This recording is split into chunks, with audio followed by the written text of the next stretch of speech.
Hello everyone. Today, I'm in Aso City, Kumamoto Prefecture. When you plan a trip to Kyushu and think about where to go, Aso usually ends up on your travel itinerary, doesn't it? That's what I think too. So today, I'll be introducing Aso City. The current time is just about to reach 10:45 a.m. We're heading now to a place I wish I could have arrived a bit earlier at, this one. Amakin Shokudo. The interior feels like an old-fashioned diner.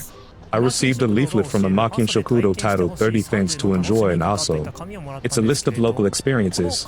That paper actually serves as a waiting ticket. I received number 15. Here's what the menu looks like. Their most famous dish is called the akashi dan, or red beef bowl. That's this one right here. On the back of the menu, there are also English and Chinese translations. I think there are probably many visitors from China and Taiwan. In Kyushu, it's quite common to see signs written in Chinese and Korean as well. That's the impression I get. Since I was alone, I was seated at the counter right away. But since I had ticket number 15, that means there were 14 groups ahead of me. That's probably what it means. This restaurant usually has a really long line.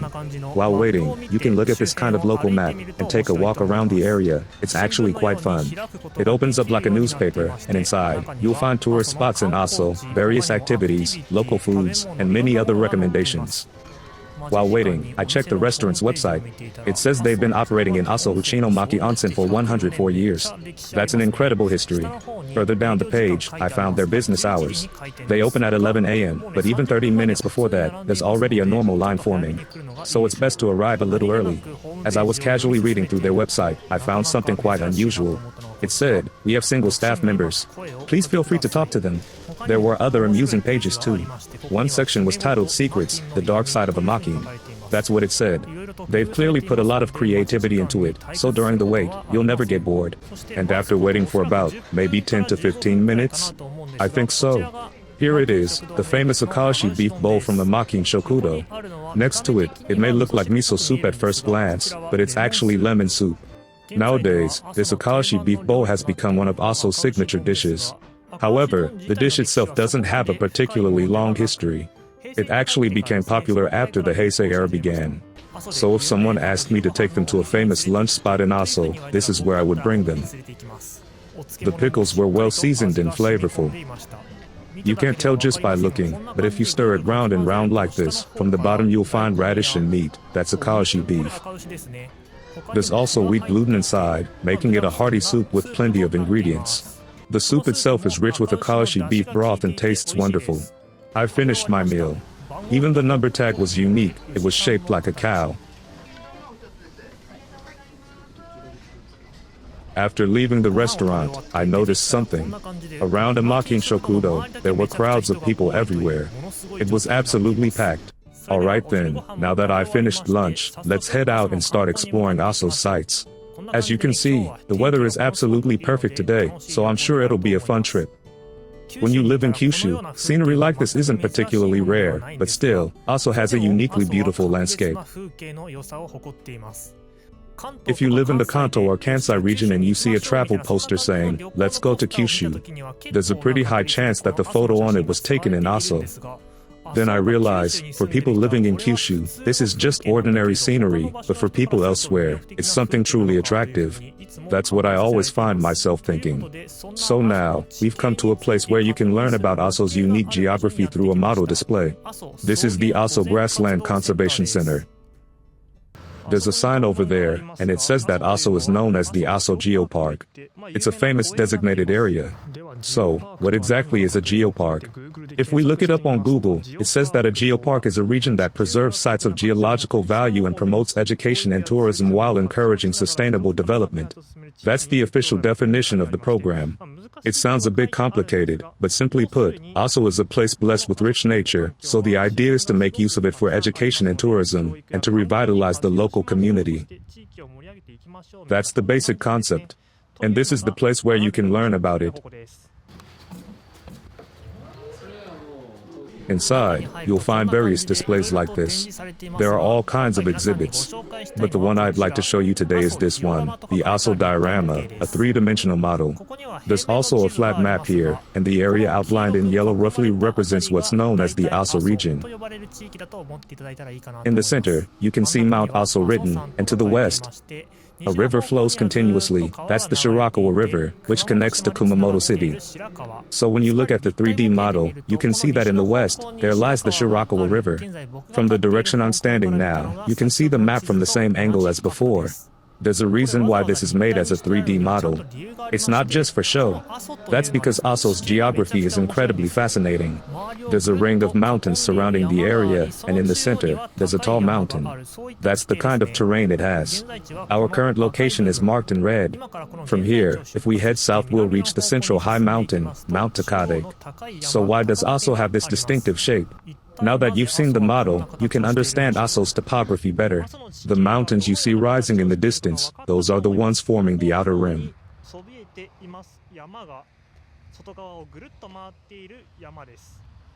And the tall peaks you can see further ahead are the mountains in the center. We're now heading toward those central peaks. You can actually drive up to the top of the central mountain. So even if you're not great on your feet, you can still enjoy the view. When you climb to the top and take in the scenery, you'll start to understand why Aso's landscape has such a unique shape and how it came to be this way. It all makes sense once you see it. There is a railway line that runs through here, but if you're visiting Aso, I'd say those with a driver's license will enjoy it much more by renting a car. After all, just look at this stunning view. Even without a detailed plan, you can simply drive wherever you feel like going, and that alone makes it enjoyable. That's the charm of Aso. And by the way, this scenery, it's just the beginning. What comes next is even more breathtaking. If you turn right at this intersection, you'll find Aso Station on JR Kyushu's Hohi Main Line. In other words, if you drive straight along the road in front of the station, you'll gradually start climbing up the mountain. That's how the route is laid out. From here to the summit, it takes about 20 minutes by car. As you drive further up the slope, you'll start to see this spectacular view. What we saw earlier was already amazing, but now you can understand why I said that was just the beginning. If you look to the left, you can sometimes spot cows and horses. Among them are the Akaoshi cattle we ate earlier.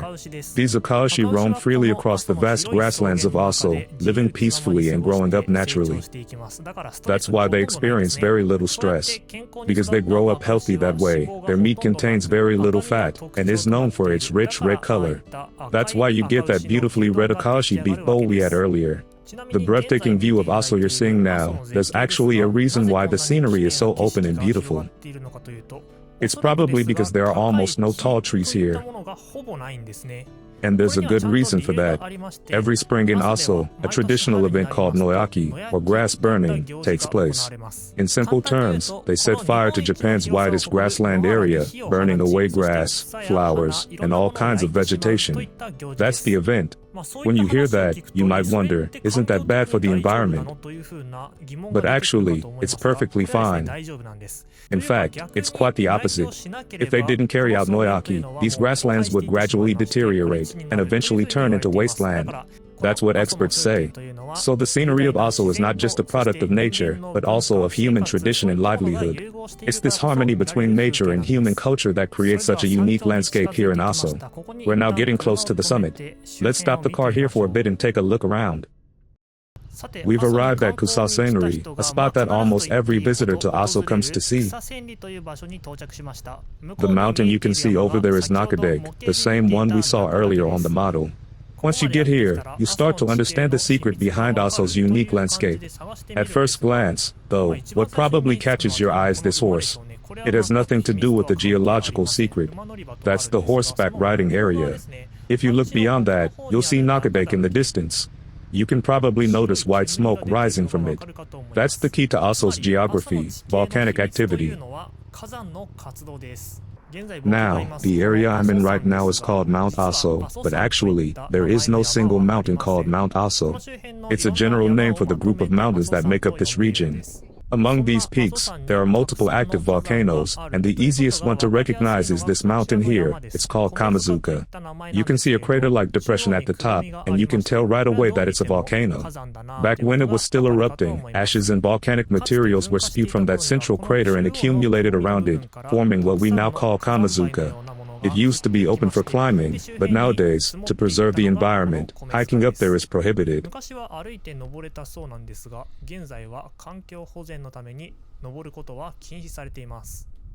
From this observation point, if you look to the west, you can see the Shirakawa River. It's the river that flows toward Kumamoto City. The river itself might be a little hard to spot, but you can clearly see the wide plain spreading out beyond it. Kumamoto City is located on that plain, and beyond the city lies the Ariake Sea. On clear days, you can even see Unzen in Nagasaki Prefecture. When I came here before, volcanic activity was quite strong, so I couldn't go any further beyond that point.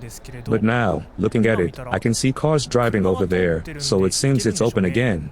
Later on, let's head over and take a look at the crater visible in the distance. Before that, I haven't had anything to drink so far, so I'll stop by one of my favorite coffee shops, the Kusasenri Coffee Roastery, get a cup of coffee there, and then head toward the crater.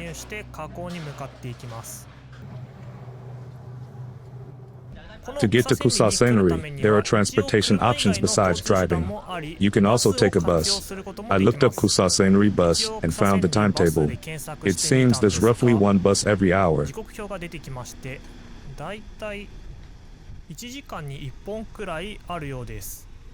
Now, let's start heading toward the crater. On sunny days like this, many people visit the area and enjoy the drive. There are also lots of motorcyclists. If you look to the right, you'll see signs saying danger, volcanic gas. And it really is dangerous here. At that small hut ahead, staff members actually come out and ask visitors directly if they understand the safety precautions. They'll confirm by asking, "Are you aware of the safety instructions?" Once you've confirmed, you proceed a bit further, and there's another small booth. That's where you pay the fee. It's considered a toll road charge. For regular cars, it's 800 yen. After passing through the toll gate, you're finally getting close to the crater. If you look around now, you'll notice that the scenery looks completely different from what we saw at Kusasenri earlier.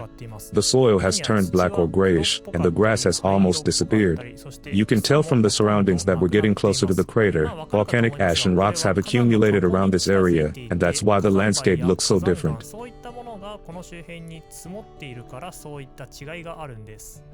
And now, we've arrived at the parking area near the crater. This is probably the main highlight of sightseeing in Aso. Nearby, there's an evacuation shelter and rest area, quite an unusual combination. A place where you can both evacuate and rest. And right next to it, you'll find the crater itself. The term evacuation refers to a shelter in case of a volcanic eruption. Those round, tower-like structures you see around here are also part of the evacuation facilities. As you can see everywhere, there are repeated warnings saying beware of volcanic gas. But honestly, the smell isn't that strong, it just feels like there's a slightly unusual odor, nothing too intense. Next to it, there's a color-coded sign in red, yellow, green, and blue. Right now, it's blue. That indicates the current alert level, which you can see written here. Blue means safe. Of course, where there's safety, there's also danger, but when it's dangerous, you can't even come this far. This shelter here is shaped somewhat like an ancient keyhole-shaped tomb. The crater lies in the direction of the circular rear mound. When you go inside, there's space for about 30 people to take shelter. However, there aren't that many helmets available, so it's likely not meant for a large crowd. Looking around the area, you can see jagged, rocky surfaces all around. If you look closely, you can actually see layers of rock formations. That part over there is easy to notice. Like this, the volcano has erupted many times, and the layers have built up over time. The rocks ejected from the volcano are surprisingly light. When you pick one up, you can feel how light it is. That's because the inside of the rock is full of air pockets.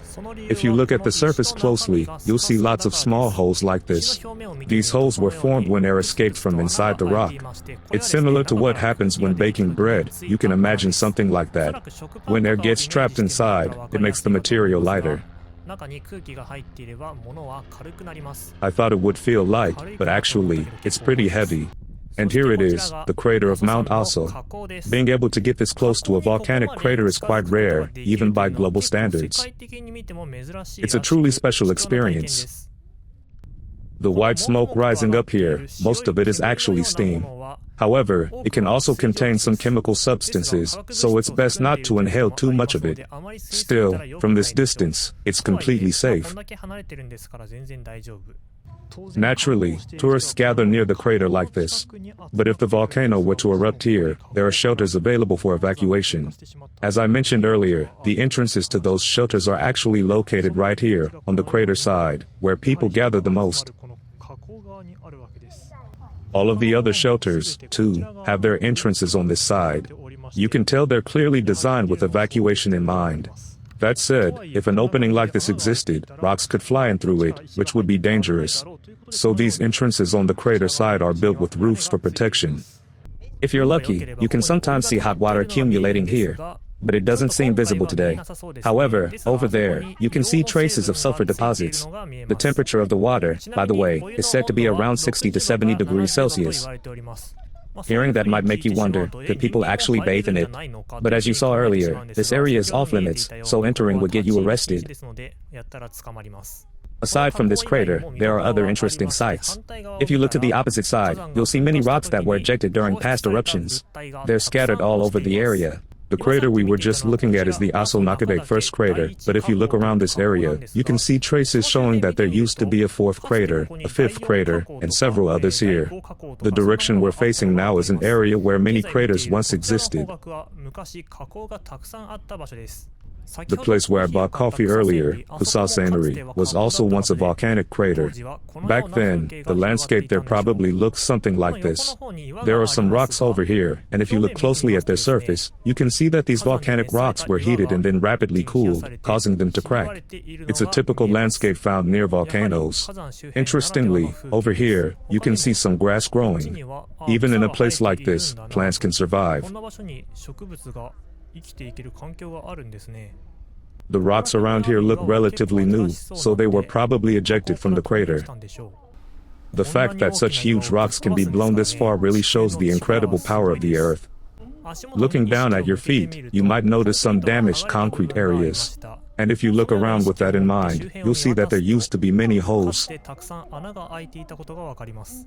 Most likely, rocks from eruptions hit these spots, breaking the concrete. The patched areas you see now are from repair work done later. As a volcano erupts repeatedly, ash and debris accumulate over time, eventually forming mountains. That's how the high peaks at the center of Mount Aso were created. However, that alone doesn't explain the mountains surrounding the area. In ancient times, magma accumulated beneath this region. As it erupted and flowed out, the chamber that once held magma became empty. Since there were no strong pillars to support the ground above, the surface eventually collapsed. Afterward, more eruptions occurred in the center, creating the present form of Mount Aso. When you think about it that way, you realize just how incredible it is to stand here. Now, leaving the crater behind, we're heading to a spot where we can see a panoramic view of this magnificent Mount Aso.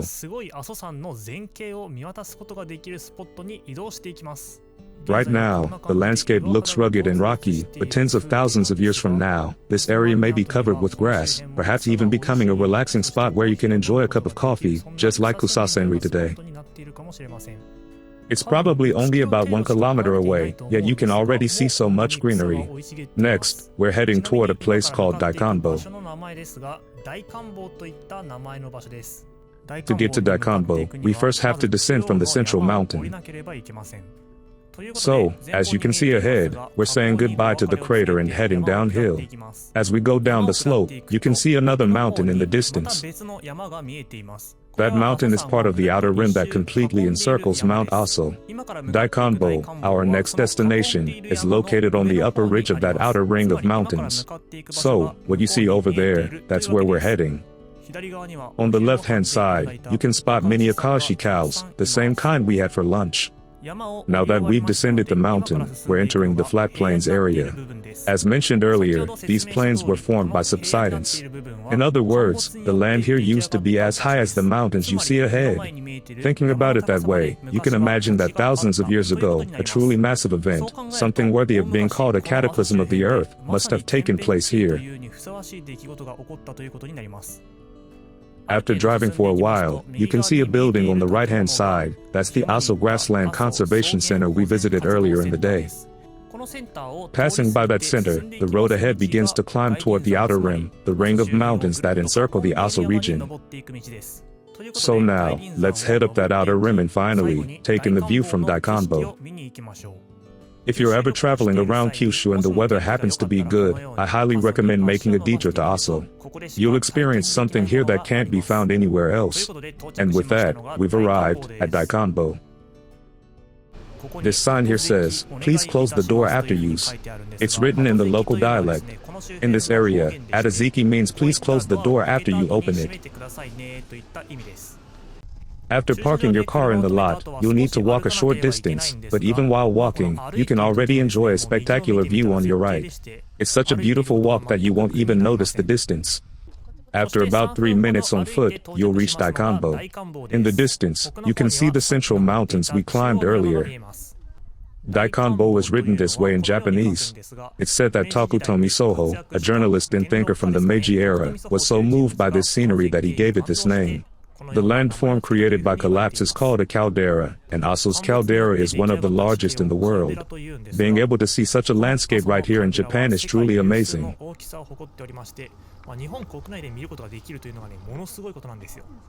You can see the plain we drove through earlier, and beyond it, the mountains rise up. Can you spot it? There it is, that's Kamazuka. So, Kuza scenery is probably somewhere around that area, perhaps just behind the mountain. Today, we explored how Aso's breathtaking landscape was formed. Thank you very much for watching.